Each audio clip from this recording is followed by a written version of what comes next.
하나님 말씀은 요한일서 1장, 요한일서 1장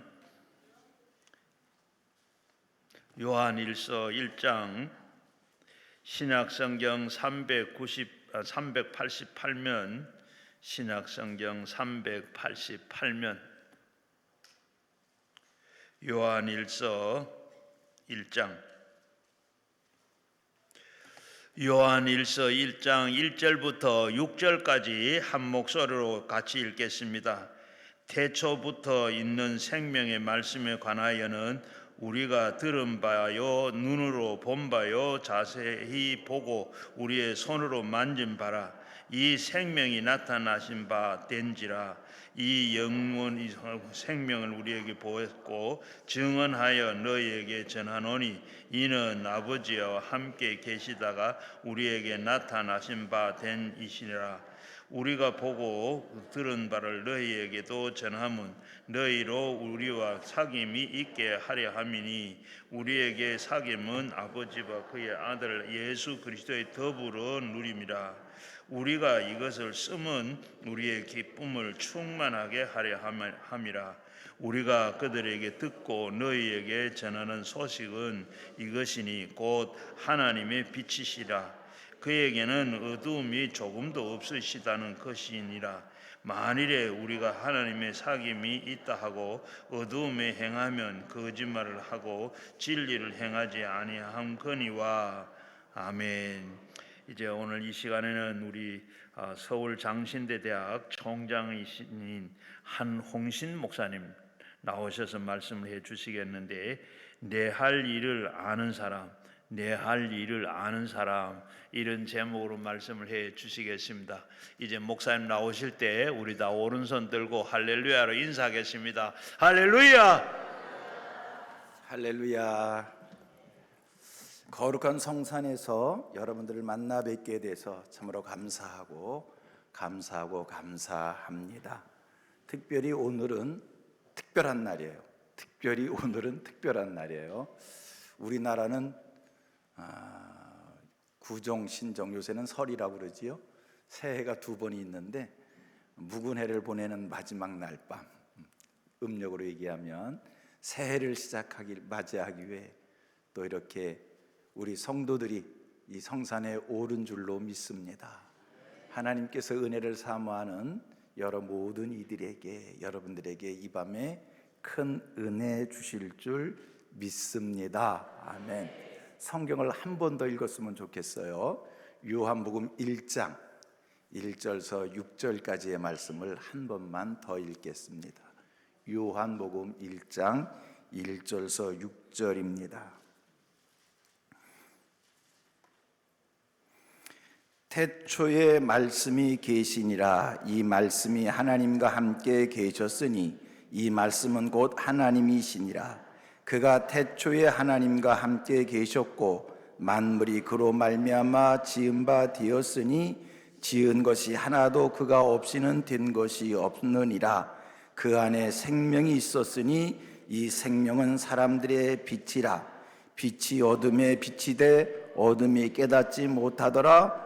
하나님께로부터 보내심을 받은 사람이 있으니 그의 이름은 요한이라. 아멘. 6절 말씀을 보니까 6절에 이런 말씀이 있어요.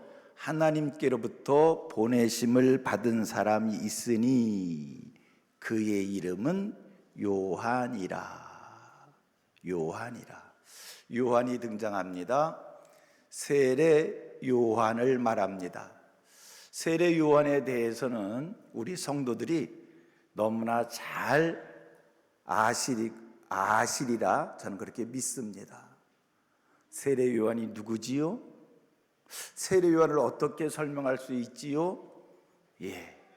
세례 요한에 대해서 적어도 여기 계신 분들은 몇 분간 쉬지 않고 이야기하실 수 있을 겁니다. 예수님보다 먼저 6개월 먼저 세상에 오셔서 주의 길을, 예수님이 이 세상에 오시는 길을 예비했던 하나님이 보내신 자입니다. 그에 대해서 여러분들이 잘 알고 있어서 자세한 설명은 제가 할 필요는 없겠지만 그저 한마디로 제가 세례 요한에 대해서 설명을 드린다면, 이건 제가 정의를 한 겁니다. 세례 요한, 그는 누구인가? 자기가 누구인지를 정확하게, 명확하게, 확실히 안 사람이다. 내가 누구인지, 하나님께서 나를 세상에 왜 보내셨고 세상에 보냄을 받은 내가 이 세상에서 무엇을 해야 되는지를 누구보다도 정확하게 알고 세상을 산 사람이다 라고 말씀을 드릴 수 있습니다. 제가 오늘 성경 본문을 6절까지만 읽었습니다만 6절 이하의 말씀을 계속 읽어가 보면 세례 요한에 대해서 설명을 하고 있어요.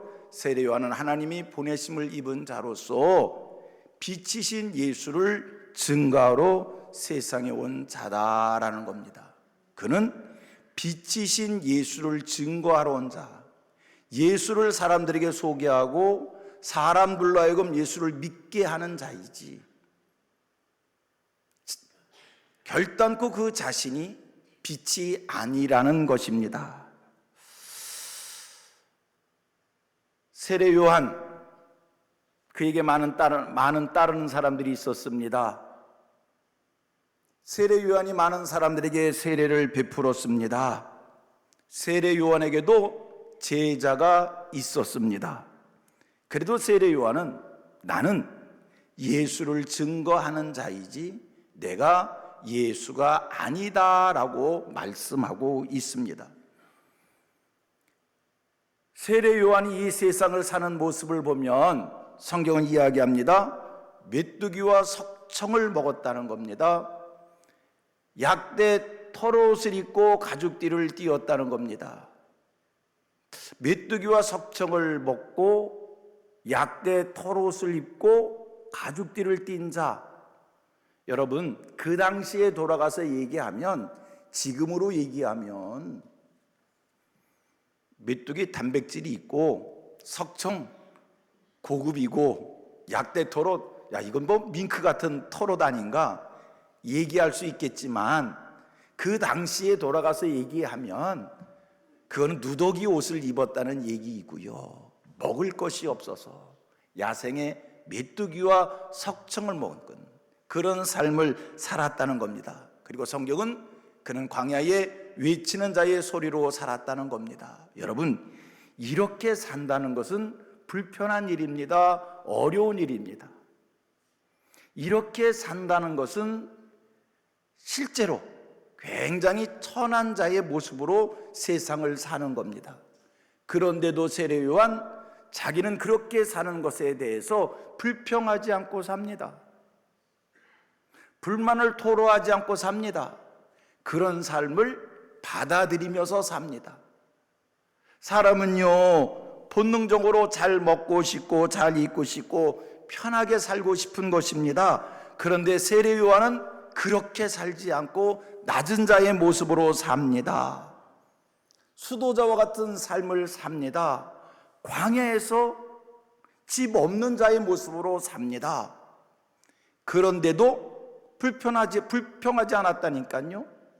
그런데도 불만스럽지 않았다니까요. 그런 삶을 감사하면서 살았다는 겁니다. 어떻게 그럴 수 있었을까?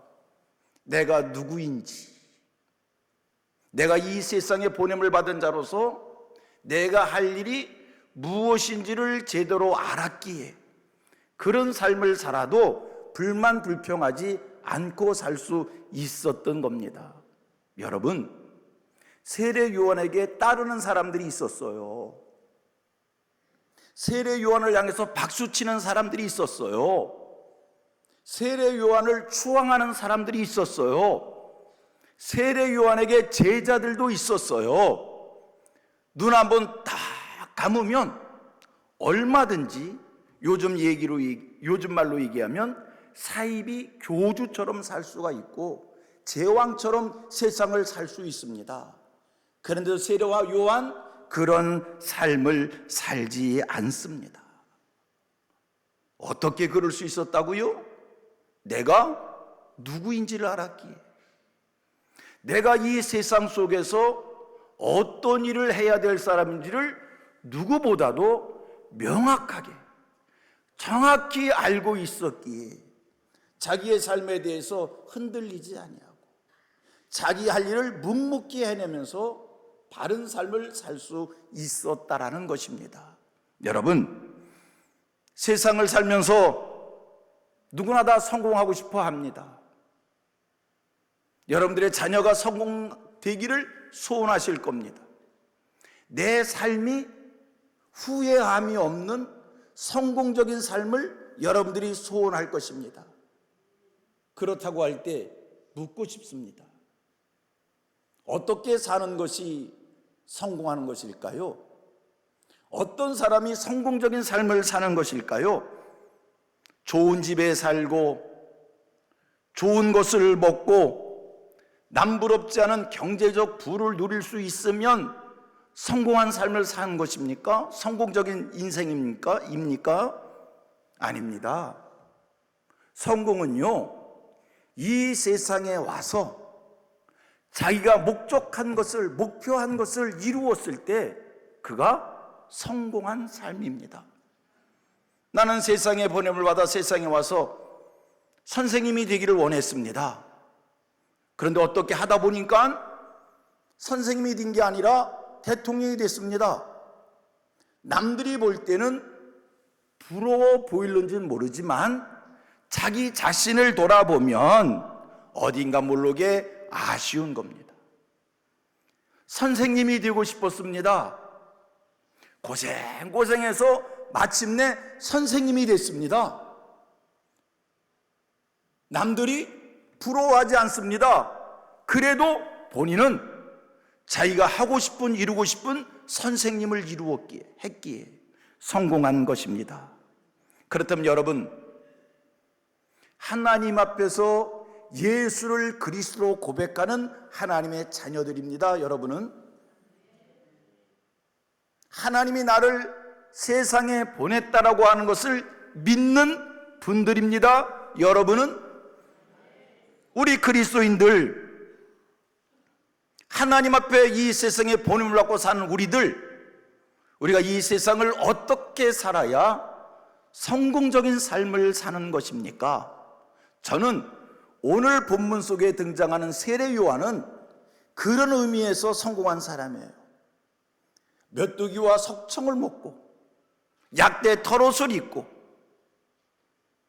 광야에 외치는 자의 소리로 세상을 살다가 감옥에 갇혀서 자기의 목이 잘려져 소반에 담겨져 죽는 그런 죽임을 당했지만, 여러분, 세례 요한은 이 세상에 보냄을 받은 자로서 하나님이 세상에 보내서 그에게 이루기를 원한 것을 이루었기에 세례 요한은 성공적 삶을 산 사람이다, 이렇게 말씀드릴 수 있습니다.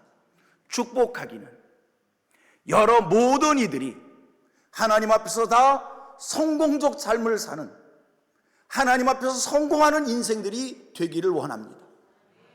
내가 성공한 것이냐 실패한 것이냐라고 하는 기준은요, 얼마나 자랑할 것이 많으냐의 이야기가 아닙니다. 오늘 얼마나 좋은 집에서 살고 있느냐의 이야기 아닙니다.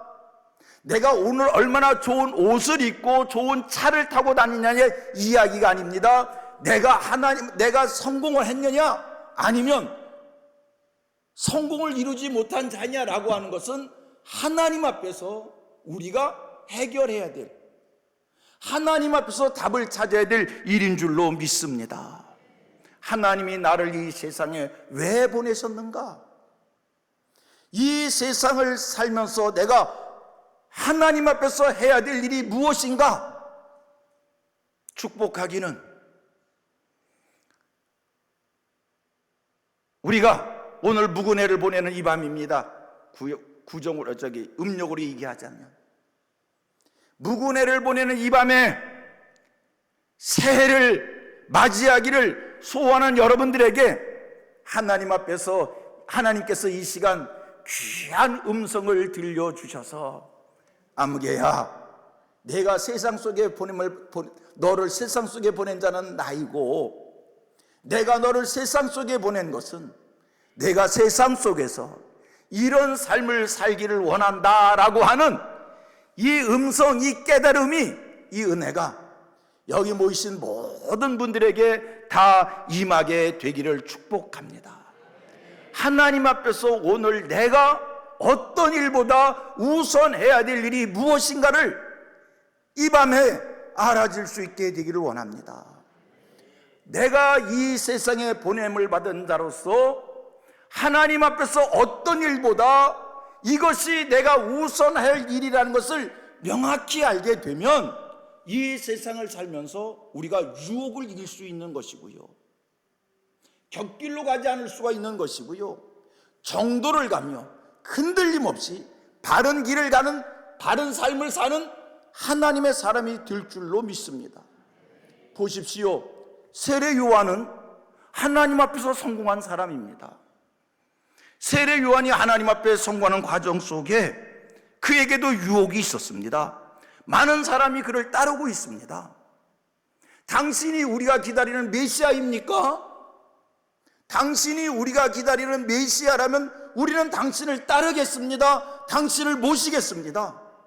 당신을 왕으로 삼겠습니다. 세례 요한을 향해서 박수치는 사람들이 있었습니다. 세례 요한에게서 능력이 나타납니다.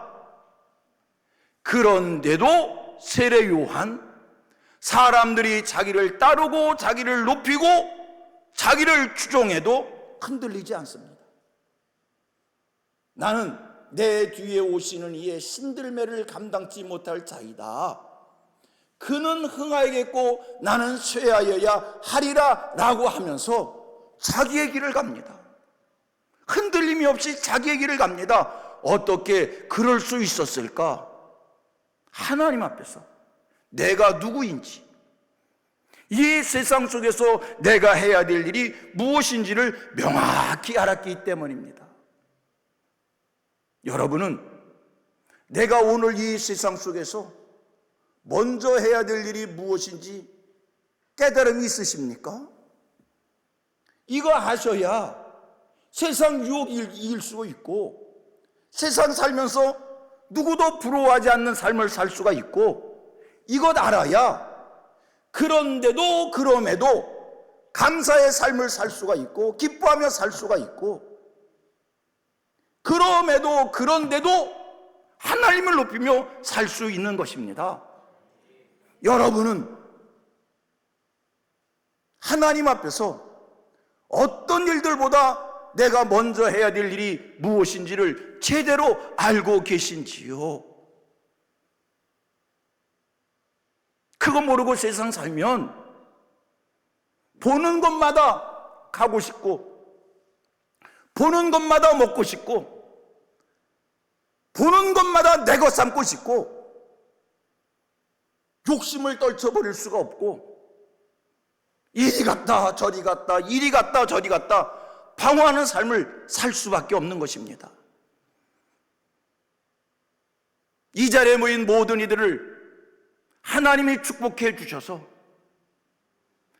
할 것이 많고, 이루고 싶은 것이 많고, 갖고 싶은 것이 많은 세상 속에 살면서도 그 모든 것을 이겨내며 흔들림 없이 정도를 가며 내모 반듯한 삶을 사는 여러분들 되기를, 우리들 되기를 축복합니다. 여러분, 우리는 성경 속에서 사도 바울을 만나게 됩니다. 사도 바울의 삶을 어떻게 설명할 수 있을까요? 바울 사도가 이렇게 고백합니다. 자기는 수고를 넘치게 했다는 겁니다. 옥에 갇히기도 많이 했고, 매를 맞기도 많이 했고, 여러 번 죽을 뻔했고, 40에 하나가 만매를 5번 맞고, 돌에 맞고, 3번 파선을 당하고, 일주야를 망망한 대회에 떠 있었고, 바울 사도 자기의 삶을 돌아다 보면서 스스로 이렇게 이야기합니다. 자기의 삶의 과정 속에 강의 위험과 강도의 위험과 동족의 위험과 이방인의 위험과 시내의 위험과 광야의 위험과 바다의 위험과 거짓 형제의 위험과 돌아보았더니 매 순간순간마다 위험이 끊이지 않았다는 것입니다. 그래도 바울 사도 흔들리지 않고 타협하지 않고 굴하지 않고 끝까지 자기의 길을 갑니다. 어떻게 그럴 수 있었을까? 내가 누구인지, 이 세상 속에서 내가 무엇을 해야 될지를 누구보다도 잘 깨달아 알고 있었기 때문입니다. 여러분, 바울의 고백이에요. 수고하며 애쓰며 여러 번 자지 못하며 굶고 죽고 목마르고 헐벗고 배고팠다는 것입니다. 그런데도 바울 사도 끝까지 그 모든 것을 감당해냅니다. 그런 환경에 처하지만 바울의 고백입니다. 자기는 감사하다는 겁니다.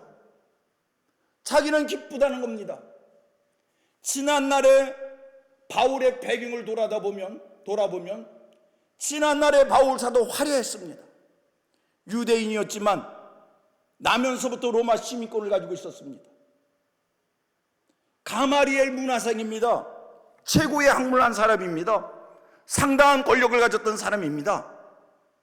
그런데 그 모든 것들을 다 분투와 같이 여깁니다. 배설물로 여깁니다. 그 모든 거 다 내려놓습니다. 그리고 그의 삶은 극에서 극으로 달라진 거예요. 이렇게 표현할까요? 하늘에서 땅의 삶을 삽니다. 낮은 자의 삶을 삽니다. 비천한 자의 삶을 삽니다. 그런데 바울의 고백입니다. 감사하다는 거예요. 기쁘다는 거예요. 감옥에 갇힌 바울 사도가 감옥 밖에 있는 성도들 향해서 외쳐대는 소리가 있습니다. 너희도 나와 같이 기뻐하자는 거예요. 아니, 어떻게 감옥에 갇혀 있는 자가 감옥 밖에 있는 사람을 향해서 기뻐하라, 나와 같이 기뻐하라, 어떻게 감옥에 갇혀서 감사를 고백할 수 있는 겁니까? 하나님의 은혜인 거예요. 내가 누구인지 알고 세상에 보냄을 받은 자로서 하나님 앞에서 해야 될 일을 제대로 이루어가면서 사니까 하나님께서 그에게 감사를 주시고 기쁨을 주시고 자족하는 마음을 주시고, 그러니까 남들이 나를 어떻게 생각하든지 상관없이 기뻐하며 감사하며 풍족한 삶을 살 수가 있었던 겁니다. 사랑하는 성도님들, 2025년도 여러분들의 삶이 감사가 넘치는 삶이 되기를 축복합니다. 2025년도 여러분들의 삶이 바울 사도처럼 세상을 향하여 나와 같이 나처럼 기뻐하라 외쳐대며 살 수 있는 능력 있는 사람들 되기를 축복합니다. 여러분, 그것은 소유의 이야기가 아닙니다. 많이 가졌느냐 무엇을 이루었느냐 이야기가 아닙니다. 하나님이 주신 은혜로 말미암아 하나님께서 감사를 심어주시고 하나님께서 기쁨을 심어주심으로 말미암아 넘쳐나는 축복인 줄로 믿습니다. 하나님이 누구에게 이런 감사, 이런 기쁨을 줄 수 있을까? 그런데도 감사하며 살 수 있을까? 어떻게 하면 이 세상을 살면서 짜증내지 않고 불편해하지 않고 불만을 토로하지 않고 신경질 내지 않고 원망하지 않고 그런데도 그러함에도 기뻐하며 살 수 있을까? 감사하며 살 수 있을까? 여러분, 이거는요 하나님 앞에서 내가 무엇을 해야 될지, 어떤 일을 해야 될지를 명확히 알고, 그리고 하나님 앞에서 해야 될 일을 제대로 이루어가며 사는 자에게 주시는 하나님의 복인 줄로 믿습니다. 말로 설명되지 않는 참 이상한 것이 있습니다. 여러분들이 생각하기에 목사가 쉬울까 어려울까? 말해봐요. 다 자기가 하는 일은 다 어려운 거예요. 참 희한하고 놀라운 게, 이상한 게 있어요. 말로 설명되지 않는 게 있어요. 제가 얼마 전에 어느 목사님을 뵀어요. 저 정도 목회를 하시면 무슨 고생이 있었겠는가? 저 정도의 목회를 했으면 목회의 삶, 그래도 하나님의 은혜로 형통하게 잘 하셨겠지.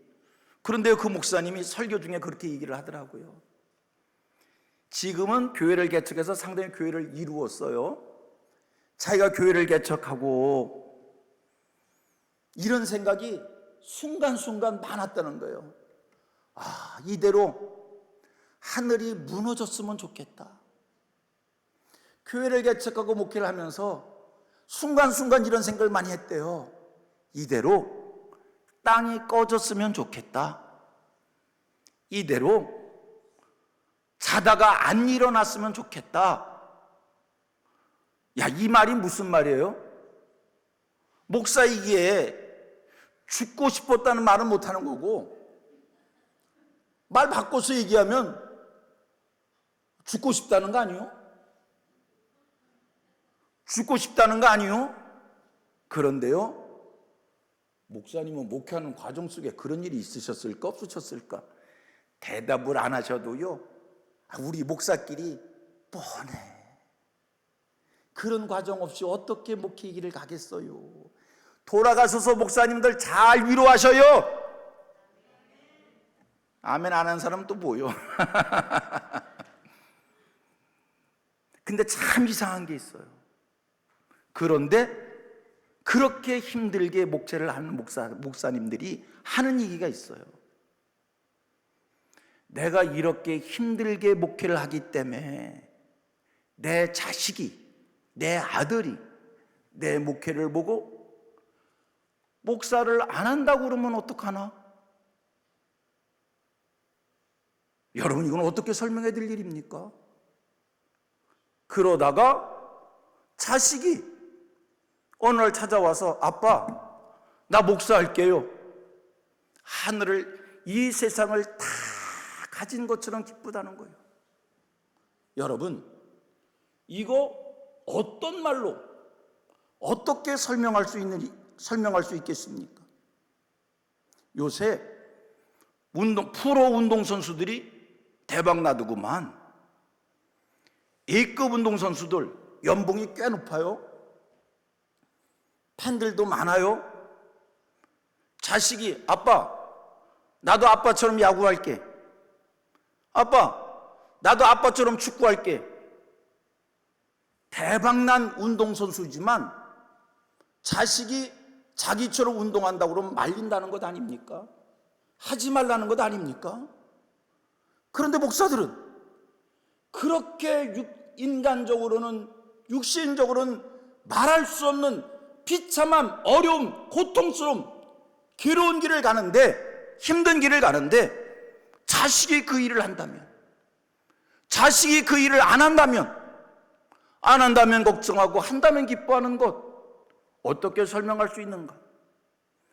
하나님 앞에 살면서 하나님이 하게 하신 일을 할 때 주시는 하나님의 축복이 그에게 경험되어지고 있기에 그 은혜로 그 같은 일을 할 수 있는 겁니다.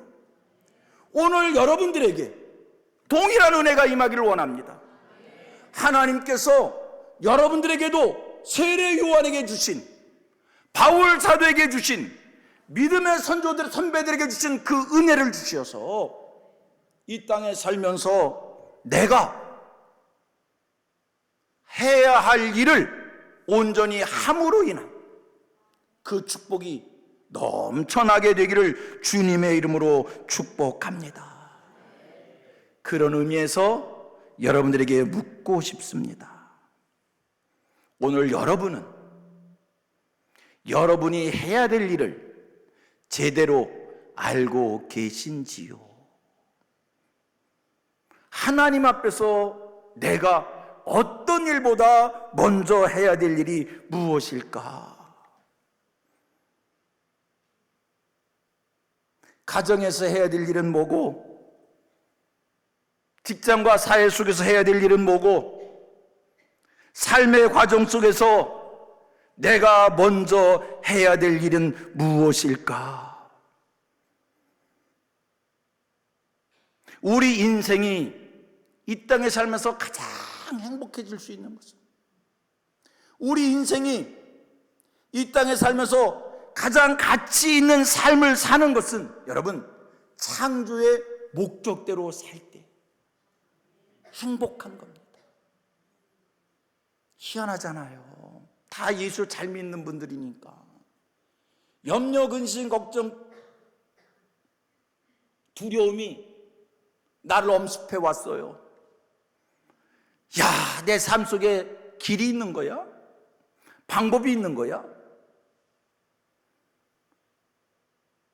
그렇게 막막할 때 예배의 자리에 나가면 위로가 되고, 그렇게 막막할 때 하나님을 찾으면 소망이 생기고, 그렇게 막막할 때 하늘에 하나님을 바라다 보면 꿈이 생기고, 여러분, 우리 인생이 이 땅을 살면서 가장 행복할 때가 언젠가? 우리 인생이 이 땅을 살면서 가장 가치 있을 때가 언젠가? 우리 인생이 이 땅을 살면서 가장 기뻐할 때, 감사할 때가 언제인가? 하나님 앞에서 창조의 목적대로 하나님 앞에서 내 할 일이 발견되어 그 일에 나를 드릴 때 여러분, 감사가 생기는 것이고, 기쁨이 생기는 것이고, 위로가 생기는 것이고, 소망이 생기는 것이고, 두려움을 이기는 담대함이 생기는 일인 줄로 믿습니다. 그래서 바울 사도 굶고 죽고 헐벗었어도, 감회가 갇히고 매를 맞고 자신이 삶의 자리에서 누렸던 권세를 다 분투와 같이 내려놓아도, 여러분, 남들이 보면 낮은 자의 삶이잖아요. 남들이 보면 쫓기는 자의 삶이잖아요. 아쉽잖아요. 천하잖아요. 그런데 그에게 감사가 있었던 거고 기쁨이 있었던 것입니다. 여러분, 하나님이 기뻐하신 일을 하시길 바랍니다. 내가 이 세상에 살면서 가장 먼저 해야 될 일은, 내가 이 세상에 살면서 삶의 가장 우선순위는 여러분, 하나님이 기뻐하시는 일인 줄로 믿습니다. 하나님이 기뻐하시는 일을 하세요. 하나님이 기뻐하시는 일을 하세요. 이 한 해 승리하길 원하십니까? 이 한 해의 삶이 권세 있는 삶이 되기를 소원하십니까? 이 한 해의 삶이 떳떳한 삶이 되기를 소원하십니까? 여러분, 하나님이 기뻐하신 일을 하십시오. 옆 사람하고 축복의 인사를 나누십시다. 이제는 하나님이 기뻐하신 일을 하십시다. 제가 얼마 전에 어떤 분의 이야기를 들었어요. 목사님을 통해서 들었는데, 목사님 하는 얘기예요. 그분이 우리나라 4대 부자래. 난 확인 안 해봐서 진짜 4대 부자인지 그냥 과장해서 4대 부자인지는 모르는데, 말대로 얘기하면 진짜 부자인 것 같아요. 4대 부자라니까.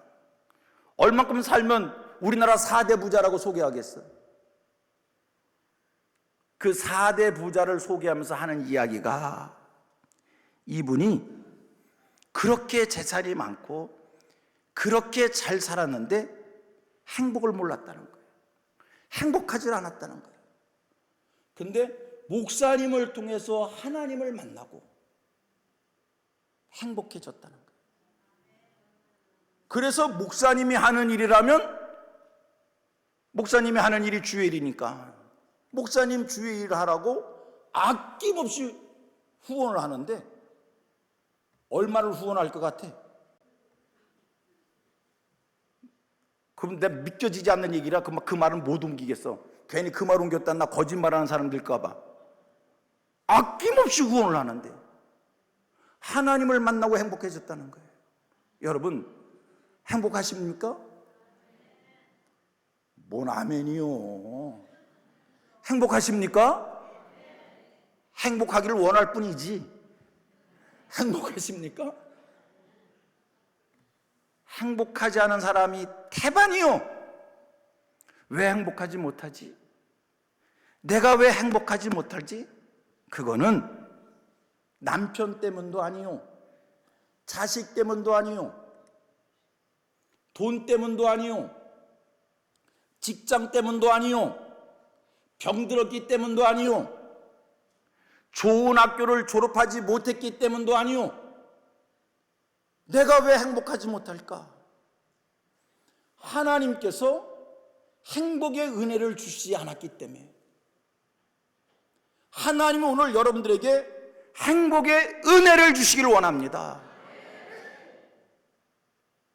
그거는 내가 하나님이 기뻐하시는 일을 할 때 우리 하나님께서 내게 행복의 은혜를, 감사의 은혜를, 기쁨의 은혜를 주시는 겁니다. 그러면 하나님을 기쁘시게 되는 일이 뭘까? 내가 이 안에 살아갈 삶의 방향이 생겼잖아요. 먼저 해야 될 일이 생겼잖아요. 그러면 하나님을 기쁘시게 되는 일이 뭘까? 예배일까? 전도일까? 기도일까? 헌신일까? 충성일까? 헌금을 드리는 것일까? 가르쳐 드려요, 말아요? 여러분, 오늘 내가 이 자리에서 이 한 해를 살아가면서 하나님을 가장 기쁘시게 드린 일이 뭘까? 어려운 거 아니에요. 쉬워도 너무 쉬운 거요. 그게 뭔지 아십니까? 내 마음속에 예수 그리스도를 충만히 채워가는 일인 줄로 믿습니다. 올 한 해 사랑하는 성도님들, 어떤 일들보다 심령에 예수를 충만히 채우는 일을 삶의 우선순위에 두시기를 축원합니다. 예수님을 사모하십시오. 간절히 예수님을 구하십시오. 간절히 예수 그리스도를 기다리십시오. 주님, 내가 주님을 사모하오니 주님 내 안에 오시어 예수 그리스도로 나로 충만케 하옵소서. 순간순간마다 때마다 쉬지 말고 입으로 고백하기를 주 예수보다 귀한 것은 없네. 쉬지 말고 내 진정 사모하는 친구가 되신 주여, 순간순간 예수를 사모하여 구주를 생각만 해도 이렇게 좋건만 주 얼굴 배울 때 얼마나 좋으랴. 예수 사랑해요. 예수는 나의 힘이요, 예수는 내 생명이요. 구주 예수 떠나 살면 죄 중에 거하리. 쉬지 말고 이 안에 살아가면서 예수님을 사모하고 예수님을 구하고 예수님을 바라보며 나 무엇과도 주님과 바꿀 수 없네. 예수는 나의 기쁨, 예수는 나의 소망, 예수는 나의 위로. 예수를 고백하며 예수를 찾으며 예수 안에 있기를 소원하며 예수 붙잡으시며 예수 없이는 나 살 수 없어요. 주님 찾아와 주세요. 이런 마음으로 이 안에를 살아가는 사랑하는 성도님들 되기를 축복합니다. 금년 안에 내가 우선 해야 될 일은 돈 버는 일보다, 병 고치는 일보다, 직장을 찾는 일보다, 공부하는 일보다 내가 먼저 해야 될 일은 예수님을 사모하여 예수님을 구하고 예수님을 찬양하고 예수님을 고백하고 예수님을 나타내고 예수님을 자랑하고 예수님을 간증하고 그러면서 이 안에를 살아가는 성도님들 되어지기를 축복합니다. 나는 이 땅을 살면서 예수를 구한 것밖에 없는데, 예수를 찾은 것밖에 없는데, 예수님을 찬양한 것밖에 없는데, 예수님을 높인 것밖에 없는데 내게 행복이 찾아오고 내 삶이 축복이 되어지고 기도와 능력과 권세가 충만해지는 일을 우리 모두가 경험하게 되어질 것입니다. 여러분, 참으로 희한한 것이 있습니다. 말로 설명되지 않은 신비한 것이 있습니다. 내 안에 예수가 충만해지면 약했던 내가 강해진다는 거예요. 병들었던 내가 고침받게 된다는 거예요. 예수로 충만해지면 게을렀던 내가 부지런한 자 되어진다는 거예요. 예수로 충만해진다면 자신 없어서 이것도 못하고 저것도 못하고 이 세상을 비굴한 자로 살던 내가 용기가 생겨서 이것도 할 수 있고 저것도 할 수 있고 예수로 채워졌더니 지혜도 생기고 예수로 채워졌더니 성격도 좋아지고 예수로 채워졌더니 거짓에 똘똘똘똘 뭉쳐있던 내가 진실한 자 되어지고 예수로 채워졌더니 소외되어지고 누구도 찾아오는 사람이 없었던 나에게 많은 사람이 나를 찾고 많은 사람이 나를 친구 삼고 많은 사람들이 나를 인정해주고 많은 사람으로부터 존경을 받고, 여러분, 이거요 하나님이 예수 그리스도의 능력인 거예요. 성도님들, 금년 안에 어떤 일들보다 예수를 사모하십시오. 주 예수보다 귀한 것은 없네. 내 진정 사모하는 친구가 되신 예수여 부르짖으면서 구하시면서 예수님 부르짖으면서 이 안에 살아가실 수 있는 우리 모두 되기를 바랍니다. 예수를 믿는다고 하면서 왜 예수를 뒷전에 놓고 사시는지, 예수가 생명의 주라고 고백하면서 왜 예수 없는 사람들처럼, 예수 모르는 사람들처럼 그렇게 세상을 사는지요? 여러분에게는, 내게는 예수 그리스도가 계십니다. 내게 힘이 되시는 예수, 내게 능력이 되시는 예수, 내 필요를 채워주시는 예수가 내게 계시단 말이에요. 그 예수를 이 안에 어떤 일들보다 그 예수를 바라보며 사시는 우리 모두 되기를 바랍니다. 결심하십시다. 결단하십시다. 이 안에 살아가는 동안 나는 어떤 일보다 예수 찾으며 살겠습니다. 예수 의지하며 살겠습니다. 주님의 손을 내가 꼭 붙잡고 살겠습니다. 결심하십시다. 결단하십시다. 제가 생각해 봤어요. 만약에 내가 예수를 안 믿었으면 어떻게 됐을까? 그런 생각이 들었어요. 내가 예수 안 믿었으면 어떻게 됐지? 그래가지고요, 어느 장로님한테 내가 물어봤어. 장로님은 예수 안 믿었으면 어떻게 됐을 것 같아요? 그 장로님이 이렇게 얘기하더라고요. 목사님, 나 예수 안 믿었으면 술독에 빠져 죽었을 거요. 나는 예수 안 믿었으면 뭐가 됐을까? 내가 예수 믿었더니, 내가 예수를 의지했더니, 내가 예수와 함께하기를 소원했더니 내 삶 속에서 날마다 예수를 구하며 예수를 높이며 예수를 찬양하며 예수를 자랑하며 살았더니 하나님이 오늘의 나를 있게 하셨어요. 여러분들도 예수를 확실하게 자랑하시는, 예수를 확실하게 구하시는, 예수를 확실하게 자랑하시는 하나님의 사람들 되시어서 하나님이 여러분을 높여주시사 이 땅에 사는 동안 아쉬운 것 없고 부족한 것 없고, 다윗이 고백합니다. 여호와는 나의 목자시니 내게 부족함이 없으리로다.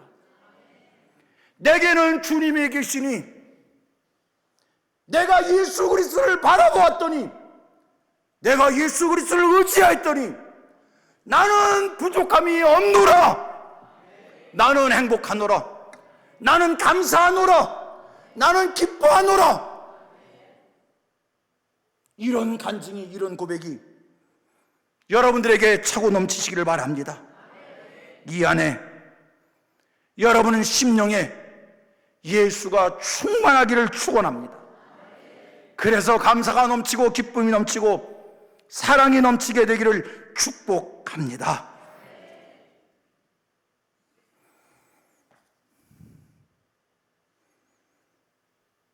보세요. 예수님이 유대 땅 베들레헴에 태어나십니다. 마구간에 태어나십니다. 유대 땅 베들레헴이라니까요, 지극히 작은 고을입니다. 냄새나는 마구간입니다. 그런데 그곳에 예수님이 태어나십니다. 그랬더니 예수님이 태어나신 그곳에 하늘의 영광 가득합니다. 예수님이 태어나신 그곳을 향하여 동방의 박사들이, 성경학자들은 아마도 페르시아일 거라고 이야기합니다. 페르시아로부터 최고의 학문을 한 사람들이 최고의 예물 가지고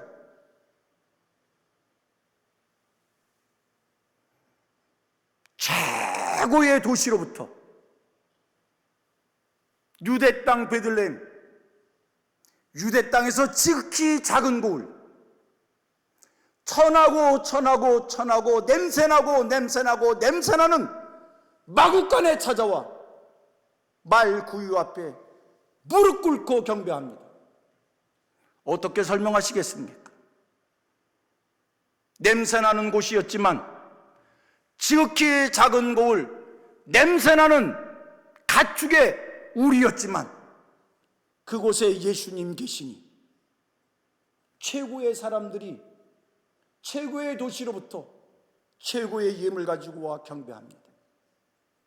오늘 내 안에 예수 그리스도 충만하고, 오늘 내게서 예수 그리스도 나타나고, 예수 그리스도가 나와 함께 계심이 증명되어지면, 사랑하는 성도님들, 나는 나의 외형적 조건이 남들 같지 않다 할지라도 하나님이 나를 영광스럽게 해주실 줄로 믿습니다. 하나님께서 나를 세계 모든 민족 위에 뛰어난 자로 세워주실 줄로 믿습니다. 공부가 부족해서 남들이 알아주지 않는다고요? 가정 환경이 누구 같지 않아서 세상에서 빛을 보지 못한다고요? 좋은 옷을 입고 다니지 않기에 남들이 알아주지 않는다고요? 세상 친구 없어서 외롭다고요? 왜 신앙 없는 사람처럼 말을 합니까? 신앙인은 신앙인의 이야기를 해야 됩니다. 성경을 믿는 사람은 성경대로 얘기해야 됩니다. 내 모습이 비유하건대 유대 땅 베들레헴 마국간 같은 모습이라 할지라도, 내 조건이 말구유와 같은 조건이 할지라도 내 안에 예수 있으면 영광스러울 것입니다. 하나님이 높여주실 것입니다. 이 안에 살아가시면서 예수와 하나 되어 예수님의 말씀을 심령에 채우며 예수님의 말씀을 고백하며 예수의 말씀을 지키며 이 땅을 사시는 분들 되시어서 약자로 살지 말고 하나님 앞에서 능력 있는 자로 사시길 바랍니다. 베드로와 요한이 성전 올라갑니다. 나면서부터 안진뱅이가 한 번도 걸어보지 못한 사람이 동냥을 합니다. 베드로와 요한이 그에게 하는 소리가 있어요. 내게는 은과 금이 없지만 내게 있는 것을 내게 주노라. 여러분, 내게는 은과 금이 없습니다. 내게는 세상 학문이 없습니다. 나는 자랑할 것이 없습니다. 그러나 베드로와 요한 안에 예수 그리스도 계셨어요. 여러분, 심령 안에 뭐가 있습니까? 내 안에 뭐가 있습니까? 예수 있잖아요. 내게는 은과 금이 없지만 내게 있는 것을 내게 주노니 나사렛 예수의 이름으로 일어나 걸어라 외칠 때 그 말 한마디에 안진뱅이가 일어났다니까요. 안진뱅이가 벌쩍벌쩍 뛰며 하나님을 찬양했다니까요. 이 세상을 능력 있는 자로 사시기를 바랍니다. 권세 있는 자로 사시기를 바랍니다. 하여 예수 사모하세요. 예수 찾으세요. 예수 자랑하십시오. 예수 나타내십시오. 예수 붙잡으십시오. 하나만 더 얘기할게요. 초기 기독교 역사 속에 예루살렘에서 시작된 우리 기독교를 세계 교회되게 한 교회는 예루살렘 교회가 아니라 안디옥 교회였습니다. 안디옥 교회가 초기 기독교 역사를 책임졌습니다. 예루살렘 교회와 안디옥 교회를 비교해 보면 비교가 안 돼요. 예루살렘 교회는 대단한 교회입니다. 사도들이 한 번 나가 설교하면 3,000명, 5,000명이 어찌할꼬 회개 가슴을 치며 통회하며 자복하며 하나님께로 돌아오는 교회입니다. 얼마나 대단한 교회입니까? 사도 한 번 설교에 3,000명이 돌아왔다니까요. 5,000명이 돌아왔다니까요. 예루살렘 교회는 사도들이 있었던 교회예요. 교리가 있었던 교회예요. 초기 기독교 역사 속에 여러 교회 문제들 생길 때마다 예루살렘 교회에다 물어보면 답을 줘요. 예루살렘 교회에 기적이 있었던 교회예요. 안진뱅이를 일으킨 교회예요. 그런데 하나님께서는 예루살렘 교회를 쓰신 것이 아니라 안디옥 교회를 쓰십니다. 사도행전 11장에 등장합니다. 사도행전 13장에 안디옥 교회가 바울과 바나바를 전도자로 파송합니다. 안디옥 교회가 뭐요? 초기 기독교 역사 속에 예수를 믿는 사람들이 그리스도이라 칭함을 받은 것이 비로소 안디옥 교회로부터요. 안디옥 교회는 작은 교회였지만 이제 교회를 시작한 걸음마 단계의 교회였지만 안디옥 교회 성도들은 그리스도인이었어요. 예수에 미친 사람이었어요. 예수에 똘똘 묻혀서 세상 사람들이 볼 때 특이했어요. 저거 예수쟁이들 아니야? 그렇게 철저하게 예수의 사람이 모였던 안디옥 교회, 예루살렘 교회가 해내지 못한 우리 기독교를 세계교회 되게 한 거예요. 나는 작지만, 나는 부족하지만 내가 이 안에 이 한 해를 살아가면서 예수를 구하며 예수를 찾으며 예수와 함께하며 예수와 동행하며 예수 나타내며 예수 자랑하며 살 때 여러분 놀라운 역사가, 놀라운 축복이 임할 줄로 믿습니다. 우리 이 시간 두 손을 모으고 함께 기도했으면 좋겠습니다. 하나님, 금년 안에 살아가는 동안 어떤 일보다 예수로 채워지는, 예수를 자랑하는, 예수를 높이는 한 해가 되게 해 주옵소서. 예수를 잘 믿기를 소원하는 것, 예수 잘 믿는 것이 금년 하나에 내 삶의 우선순위가 되게 해 주시옵소서. 이 시간 주여 세 번 찾고 간절히 기도하는 시간 갖도록 하겠습니다. 다 같이 기도합니다. 주여